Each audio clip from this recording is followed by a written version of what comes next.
Halo, kembali lagi di Cavalier Society. Hari ini kita kedatangan tamu, ada Diki di sini. Halo.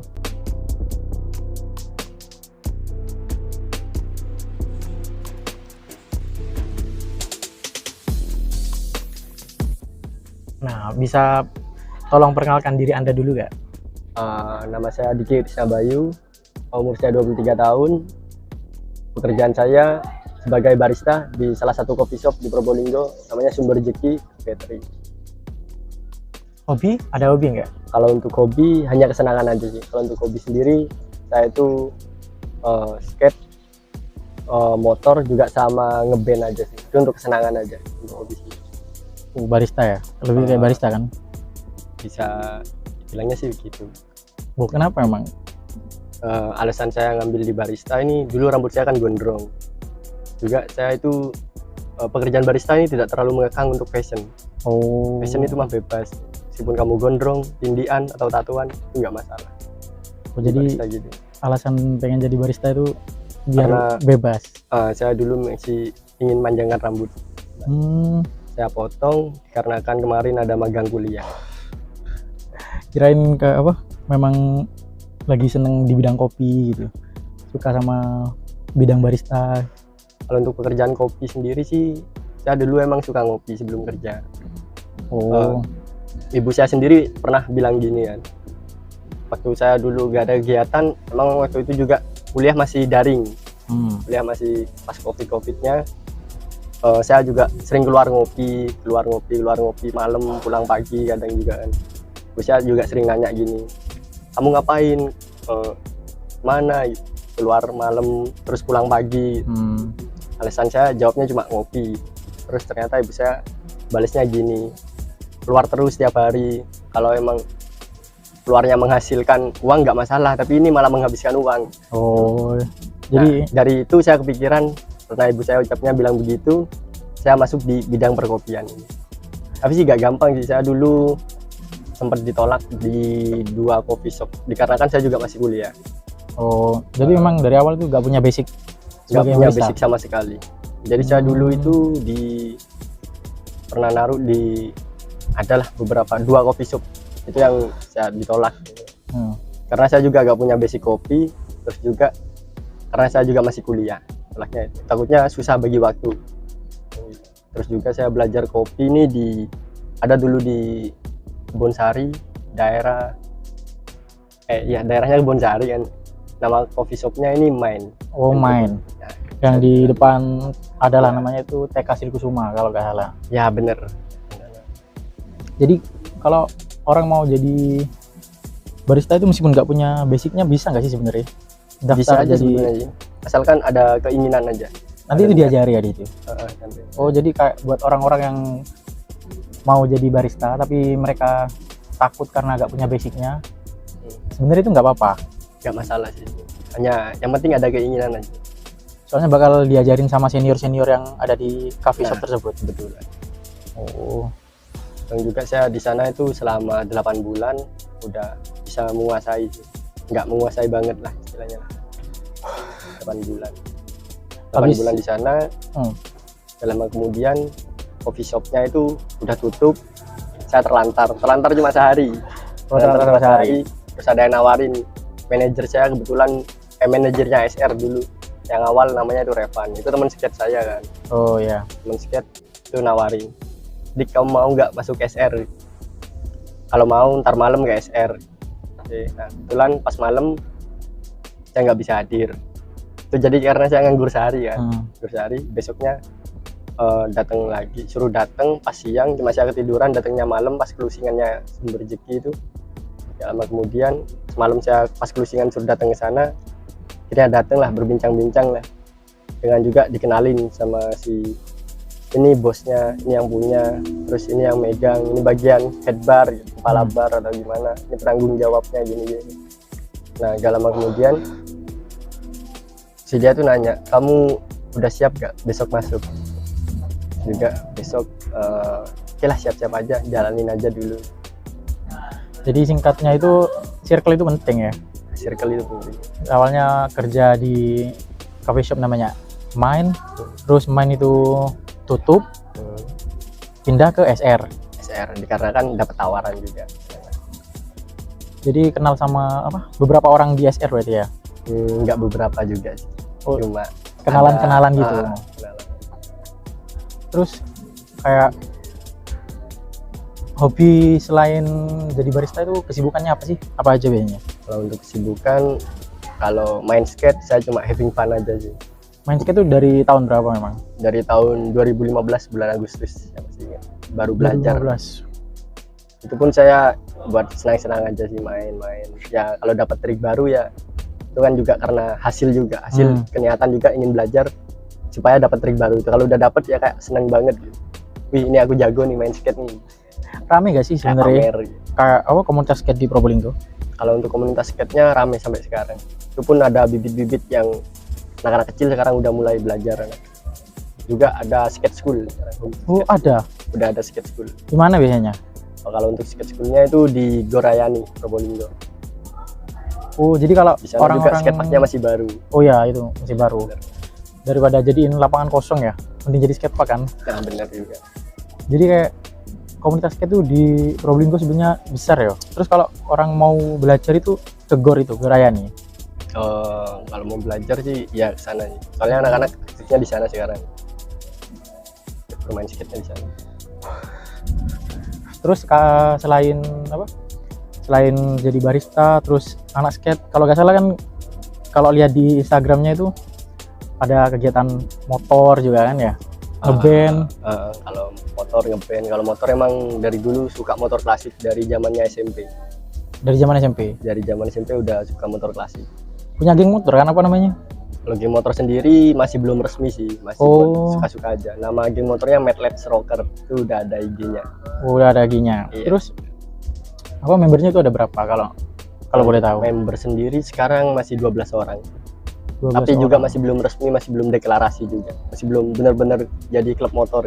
Oh, masih cuma satu circle main-main bareng Satu gitu kan. circle main-main bareng. Juga kebetulan motornya ya sama lah. Satu hobi lah ya. Iya. Terus bisa itu nggak? Bisa orang luar tuh bisa join nggak? Kalau untuk orang luar sendiri bisa sih, Jo. Oh, jadi Mad Lads itu terbuka. Mad Lads itu terbuka kalau untuk Kalau kayak itu kan kalau yang besar-besar kan di Indonesia kan kayak apa namanya prediksi itu kan mereka bikin prediksi. terus membernya ya segitu juga kan dari nggak bisa teman-teman nambah. sendiri kan yang Ya nggak bisa nambah, nggak bisa kurang. Ya. Berarti kalau Mad Lads masih bisa nambah orang. Masih Kalau bisa ada yang nambah mau orang. join. masih bisa. Kalau mau join, kadang anak-anak ini ngumpulnya di Jalan Suroyo, di angkringan pinggir-pinggiran nih, di depannya Kaktus Kopi. Oh. Itu ada biasanya jualannya ini pakai mobil putih Toyota Nissan Evalia kalau nggak salah. Oh. Di sana anak-anak Kumpulnya? kumpul di sana. Ada Kadang jam juga, tertentu atau hari tertentu nggak? kalau untuk jam sama hari tertentu sih nggak ada sih. Kadang anak-anak hampir tiap hari info. Oh, jadi Senyaman kalian aja lah gitu. Kalau gabut udah sini gabung, kalau lagi sibuk ya nggak maksa juga sih. Kalau untuk kopdar rutin ya nggak ada sih, fun aja. jadi kalau masalah apa ngeband itu emang udah dari kapan? Kalau untuk masalah ngeband, saya sendiri kan gitaris, megangin gitar itu. Kalau untuk bandnya sih baru-baru tahun kemarin, itu baru terbentuknya band di bulan Juni. Itu biasanya musiknya Salah apa? bulan Maret. Kalau untuk genrenya saya sendiri sih lebih ke punk, kalau nggak thrash punk, Anu ya pasti. musik-musik pemberontak. Kenapa Rebel. memang? Itu kayak apa? Biasanya kalau musik punk itu bisa itu gak sih? Bisa dibilang indie juga gak sih? Bisa dibilang indie. Soalnya juga kalau punk kan nggak ada manajer sih, idealis lah. Indie itu kan sebenarnya kan bukan genre musik kan, tapi kayak Independen. independen kan. Bener. Soalnya kadang mungkin beberapa orang mungkin termasuk saya juga awal itu kalau dengar kata indie itu kirain kan genre musik kan kalau yang nggak tahu itu kan. Iya bener. Kayak senja gitu. Padahal kan nggak selalu apa ya kayak lagu senja, lagu slow. Kadang punk, metal, semuanya kalau nggak di Indie rock. ya ada. nggak ikut label gitu kan namanya bener. indie kan ya. Ya dia juga. Musik indie, independen. Pernah manggung di mana aja? Kalau untuk manggung sih masih di 2 wilayah. Dulu itu di Probolinggo kabupatennya di Boto, itu ada acara, itu baru pertama kali manggung. Yang kedua kalinya itu di Pujon di daerah Malang, manggungnya di sana. Kebetulan juga di sana ada acara motor Oh, jadi Jadi kayak kita disuruh main beberapa lagu. Kalau boleh Banger main nggak di situ. oh namanya Banger. Nama bandnya Banger. Ada Instagramnya juga. Banger ada, Banger Official Blar. Kalau untuk Banger sendiri sih ini termotivasi dari Probolinggo. Soalnya di Probolinggo kan ada Kali Banger atau Kali Sungai Banger. Ya, Di Sungai Banger. Sentono ya? Kalau nggak salah sih Ya kalau nggak salah kan di Sentono kan ada Kali Banger itu. itu namanya Sungai Banger lah. Terciptanya di situ. Kadang juga kalau orang-orang dari luar kota yang nggak tahu Banger itu kadang nyebutnya bisa juga Banger gitu. Iya, Banger. Kalau balik ke obrolan tentang kopi ya, sebenarnya dunia barista di Probolinggo itu deket gak sih? Barista antar coffee shop itu deket gak sih? Kalau untuk barista antar coffee shop itu sih biasanya sih dikit-dikit aja. Soalnya kan tergantung dari orangnya juga kan. Mereka itu friendly atau enggak. Oh, emang Terus ada yang juga nggak tergantung friendly? dari enggak, bukan gitu sih. Kalau untuk saya sendiri sih, saya kan orangnya sih suka nyapa gitu. Iya suka nyapa ya. Nyapa, terus juga suka nyari apa lah ya, memperluas teman juga. Pertemanan ya, circle. Pertemanan circle juga penting. Karena juga ntar kalau kita semisal butuh atau mereka apa gitu kan, atau mereka butuh, kita kan juga bisa datang lah gitu. Soalnya memang sepengetahuanku ya sebagai konsumen, nggak banyak barista itu yang sehumble kayak contohnya Dika lah, atau kayak Diki lah. Ya. Kayak sama pengunjung itu bisa ngobrol, bisa kenal. Biasanya sih barista itu lebih humble sama circle-nya sendiri kan Iya, biasanya. biasanya gitu. Ya nggak semua, cuma yang aku tahu memang dikit. Tapi nggak ngerti juga ya, mungkin aku yang nggak nyapa. Kalau saya sendiri ini dapat teman-teman lah yang banyak sekarang. Saya ini kenal itu dari awal dari skate. Itu biasanya skate juga bisa memperluas circle. Juga dari skate juga bisa memperluas apa ya? Kayak fashion juga bisa lah. Ya. Skate. Kalau Juga skate seni tuh juga bisa. Terus skate tuh kalau fashion memang keren sih. Aku kalau lihat-lihat anak skate tuh fashionnya keren biasanya. Soalnya apa ya? Balik ke dunia perkopian, harusnya kan kalau barista itu bisa humble sama pengunjung. Itu selain dapat teman, tempat coffee shopnya pun dapat keuntungan kan, kayak iya, pengunjung itu bakal balik lagi karena Ya, mereka benar. ngerasa dihargai dan punya kayak rumah kedua gitu kan buat nongkrongan itu kan asik kalau kita itu kenal sama orang-orang di tempat nongkrongan tersebut. Nah, Biasanya kayak iya. gitu. Sama kayak aku kalau dulu ke warnet itu kan pasti kan punya warnet yang sering dikunjungi, ya itu biasanya karena kenal sama temen-temennya, sama owner-nya ya kan. sama yang jaga juga. Nah, kalau menurutku coffee shop itu nyaman gak nyamannya itu ada di baristanya. Kalau menurutku selain temen lo ya. Kalau baristanya enjoy, sering ngobrol sama pengunjung, biasanya pengunjung tuh sering balik kan. Tapi kalau untuk pendekar kopi banget itu biasanya sih ngincer kopinya. Oh ya, ya bahas kayak gitu ya. Cita rasa kopinya. Iya. Bahas soal Cita rasa kopinya di sini enak terus. Iya. Enak terus. Jadi bahas kayak soal konsisten lah di sini rasanya nggak pernah. pendekar kopi lah, masalah kayak pendekar kopi. Pernah nggak sebagai barista itu ngerasain dapat pelanggan yang ribetnya, permintaannya ada ya? Itu mesti ada aja. Ada di Probolinggo ada. Banyak. Biasanya kayak ya bos. Tapi kadang juga di Probolinggo sendiri ini banyakkan tim manut lah gitu. Apa ya, ngikut aja lah gitu. Iya. Ngikut yang dibikin sama si baristanya. Biasanya kan ada kan kayak video di TikTok atau di Instagram yang dulu viral-viral kayak pengunjung yang banyak maunya, Ya, pengennya itu kayak apa? Kayak biasanya apa ya? Aku nggak begitu ngerti kan soal kopi. Mungkin kalau salah bila bisa dikoreksi ya. Bahas itu loh. Wah, V16 terus ininya seberapa. Nah, pernah nemu kalau nggak? untuk fisiksi sendiri itu memang ribet sih. Pernah nemu Banyak nggak banget. orang yang Pernah nemu. Kebanyakan maunya? banyak. Nah, Tapi bahas- juga kalau di daerah sini sendiri sih itu kebanyakan sok tahu gitu. Fisiksi itu apa gitu. Tapi sih kayak saya sendiri tuh saya mengingat ngasih tahu lah. Sebelumnya udah pernah nyobain fisiksi atau belum. Yeah. Kalau untuk fisiksi sendiri ini bijinya pakai ini full arabica. Dah. Terus juga diseduhnya metodenya kayak gini. Terus rasionya juga pakai segini. Nah, masalah kayak gitu ya. Kan ketika pengunjung udah minta yang aneh-aneh kayak gitu. Untuk barista di Probolinggo sendiri, sebenarnya mereka tahu nggak sih maksud kalau ada pengunjung yang minta rasio ini baristanya pun siap saja. Sebenarnya tahu nggak sih tentang kayak gitu-gitu? Oh, kalau kayak gitu sendiri sih harus ada head bar sih. Kadang juga kan ada juga barista yang nggak seberapa paham banget lah, juga nggak seberapa lama banget lah di coffee shop itu.